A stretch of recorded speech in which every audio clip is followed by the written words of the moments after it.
बात आज से बहुत साल पहले की है, जब राघवपुर नाम के गांव में एक जग्गू नाम का मछुआरा हुआ करता था।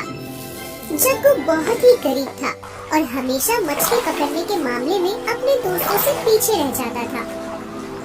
अक्सर ऐसा होता था कि शाम को घर जाते वक्त जग्गू के दोस्तों के जाले में बहुत सी मछलियाँ हुआ करती थी, पर जग्गू का जाल खाली होता था, क्योंकि जग्गू के दोस्त अक्सर उसके सीधे स्वभाव का फायदा उठाते थे।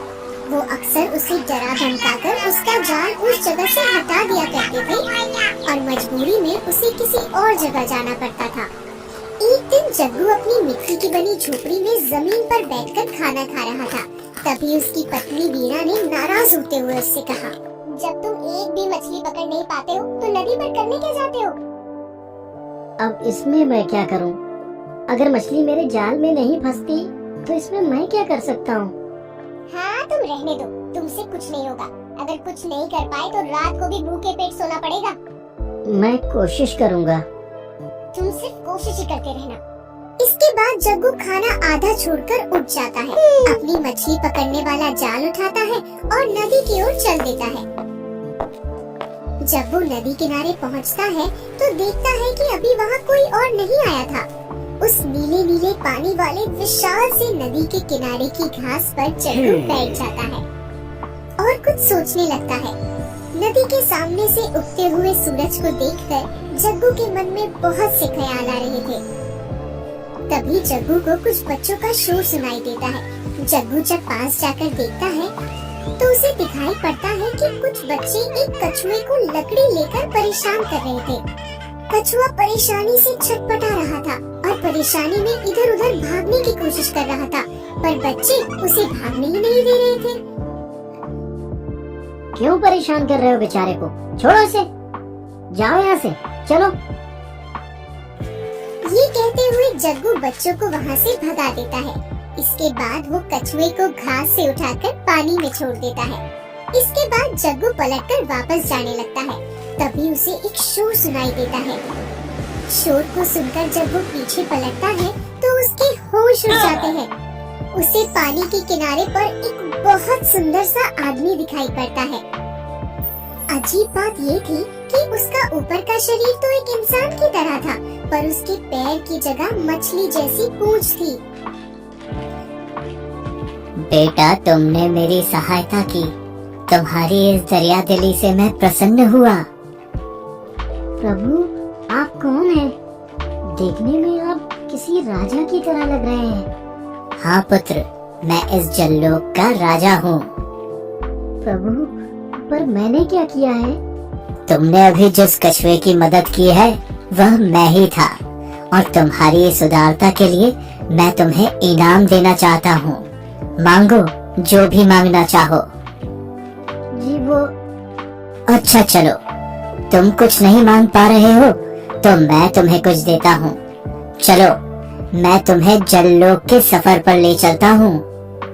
इसके बाद एक रोशनी सी चमकती है और अगले ही पल जग्गू खुद को एक अलग ही दुनिया में पाता है।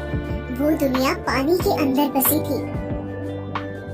वहाँ तरह तरह की मछलियाँ इंसान की तरह चल और बोल रही थी। थोड़ी देर बाद जग्गू ने देखा कि उसके पैर अब मछली की पूंछ में बदल गए हैं और वो भी उन मछलियों की तरह ही पानी में तैर रहा था। फिर चलते हुए दोनों एक बड़े से दरवाजे के सामने पहुँचे। दरवाजा खुलते ही दोनों एक आलीशान महल में पहुँच गए। इसके बाद राजा और जग्गू एक बड़े से कमरे में पहुँचे, जहाँ एक सिंहासन लगा हुआ था। सिंहासन के दोनों तरफ बहुत से मछली जैसे प्राणी बैठे हुए थे, जो राजा के घुसते ही उनके सम्मान में खड़े हो गए। इसके बाद राजा अपने सिंहासन पर जाकर बैठे और जग्गू को अपने बगल में बिठाया। साथियों, ये हमारे मेहमान जग्गू हैं। अगर आज इन्होंने मुसीबत के वक्त मेरी मदद नहीं की होती तो मैं अभी सही सलामत नहीं होता। इसीलिए हम सबको जग्गू का धन्यवाद करना चाहिए। मछली बोलती है, जग्गू की जय, जग्गू की जय, जग्गू की जय, जग्गू की जय। इसके बाद राजा जग्गू के सम्मान में शाही भोज करवाते हैं, जहाँ जग्गू को एक से बढ़कर एक चीजें खिलाई जाती हैं। फिर उसके बाद राजा जग्गू को बहुत सा सोना, चांदी, हीरे और जवाहरात इनाम में देते हैं। और जब जग्गू जाने लगता है तो उसे आवाज देते हुए रोकते हैं। जग्गू रुको, मैं तुम्हें एक और चीज देना चाहता हूँ। एक छोटा सा बक्सा पकड़ाते हैं। ये क्या है महाराज? ये एक जादुई बक्सा है। यह तुम्हारी सारी इच्छाएं पूरी करेगा। इसके लिए आपका फिर से धन्यवाद। लेकिन ध्यान रखना कि इसमें से अगर आवाज आए, मुझे यहाँ से निकालो, मुझे यहाँ से निकालो, तो इसे गलती से भी खोल मत देना। पर क्यों? बस इतना समझ लो कि मैं यह तुम्हारे भले के लिए कह रहा हूँ। इतना कहकर राजा जग्गू की ओर देखकर जरा सा मुस्कुरा देते हैं। राजा को मुस्कुराता देख जग्गू थोड़ा सहम जाता है। इसके बाद जग्गू अगले ही पल खुद को नदी के किनारे पर पाता है। अब वो फिर से इंसान में बदल चुका होता है। फिर वो अपने घर की ओर चल देता है।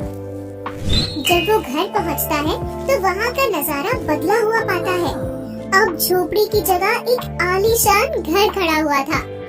घर के आगे 4-4 घोड़े की बग्गियां उसके इंतजार में खड़ी हुई थी। घर के बाहर एक दरबान खड़ा हुआ था जो जग्गू को देखते ही घर का दरवाजा खोल देता है। घर के अंदर घुसने पर जग्गू और भी हैरान हो जाता है। अंदर बहुत से नौकर खड़े थे जो उसको देखते ही सलाम करने लगे। सबसे अंदर के कमरे में उसकी पत्नी वीणा किसी रानी की तरह बैठकर नौकरों से अपनी सेवा करवा रही थी। जग्गू को देखते ही वीणा खुशी से उछल पड़ी और बोली, तुम कहाँ थे इतने दिनों? देखो तुम्हारी जादू क्या चमत्कार हुआ। हम रातों रात धनवान हो गए। हाँ, मैं किसी काम में व्यस्त हो गया था। अब तो तुम खुश हो ना? हाँ, बहुत खुश हूँ। मेरी सारी इच्छा पूरी हो गई है। ये कहकर वीणा जग्गू को गले से लगा लेती है। इसके बाद जग्गू दिन दुगनी और रात चौगुनी तरक्की करने लगता है। उसे जब भी किसी चीज की जरूरत होती, वो उस बक्से के पास जाकर अपने मन में वो चीज सोच लेता और देखते ही देखते उसकी वो इच्छा पूरी हो जाती।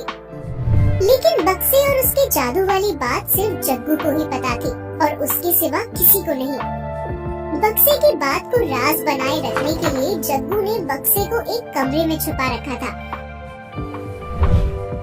इसी बीच वीणा को शक होने लगा कि जग्गू उससे कुछ छुपा रहा है।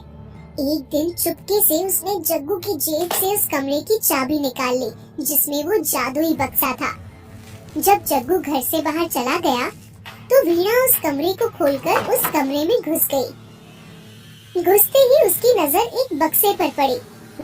वीणा पास जाकर उस बक्से को देखने लगी। अभी वो बक्से को देख ही रही थी तभी आवाज आई, मुझे यहाँ से निकालो, मुझे यहाँ से निकालो। ये आवाज सुनकर वीणा घबरा गई और घबराकर उसने वो बक्सा खोल दिया। बक्सा खुलते ही चारों ओर एक धुंध जैसा छा गया। धुंध कम होते ही बक्से में से एक काले रंग का डरावना राक्षस निकल आया। तुम कौन हो? मैं पाताल लोक से आया हूँ और मेरा नाम बाघासुर है। देखो, मुझे कुछ मत करो। तुमने मुझे इस बक्से से आजाद किया है, अब तो मैं इस बक्से में कैद कर दूंगा। अभी ये सब चल ही रहा होता है तभी वहाँ जग्गू आ जाता है। वहाँ का नजारा देखते ही वो समझ जाता है कि वीणा ने बक्सा खोल दिया है। वीणा को गुस्से से देखते हुए जग्गू कहता है, मुझसे पूछे बिना तुमने ये बक्सा क्यों खोला? मुझे लगा तुम मुझसे कोई कीमती चीज छुपा रहे हो, पर अभी मुझे बचा लो इससे।